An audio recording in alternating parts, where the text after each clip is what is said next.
Parfois, j'ai l'impression que ma tête continue sans moi, qu'elle tourne en boucle alors que mon corps demande juste la paix. Je suis fatigué, mais pas de sommeil.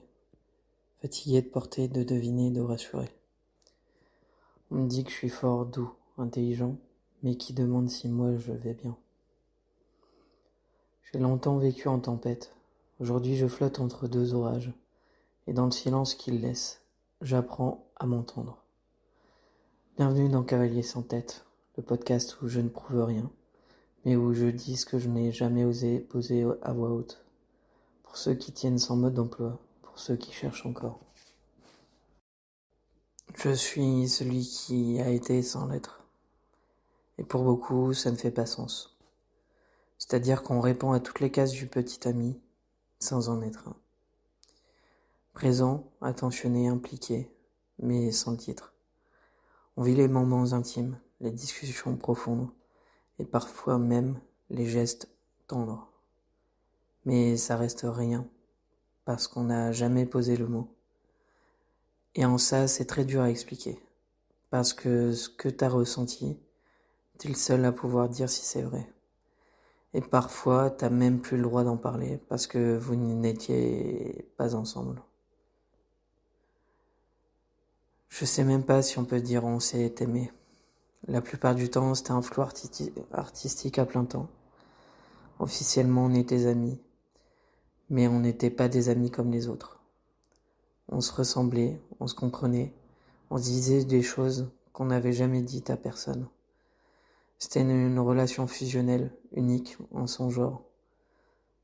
Une sorte de lien hors cadre, assez forte pour bouleverser, trop flou pour exister aux yeux du monde. J'avais pas d'espoir de quoi que ce soit. Je fantasmais pas une relation, je voulais pas une déclaration. C'était beau comme c'était, et surtout c'était beau pour moi. Les autres comprenaient pas. Ils demandaient toujours, mais vous êtes ensemble ou pas?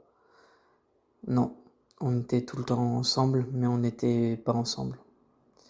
Et moi, à vrai dire, j'entretenais le flou. Je faisais comme si j'avais le temps, comme si on pouvait vivre là-dedans pour toujours.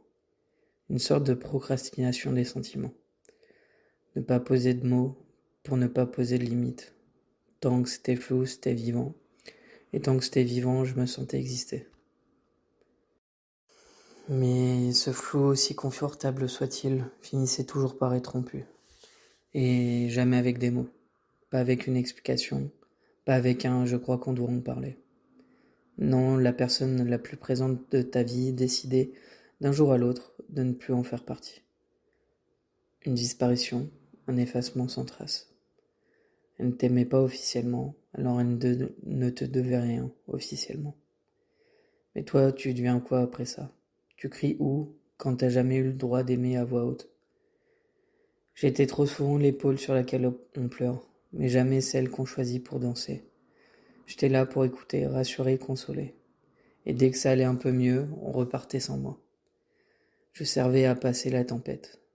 Mais personne ne restait quand le ciel se dégageait. J'étais pas un ami, pas un amant. J'étais un sas de décompression. Et je disais rien parce que je croyais que c'était mieux que rien. Ce schéma, il s'est répété. Plusieurs fois. Trop de fois. Et je comprenais pas.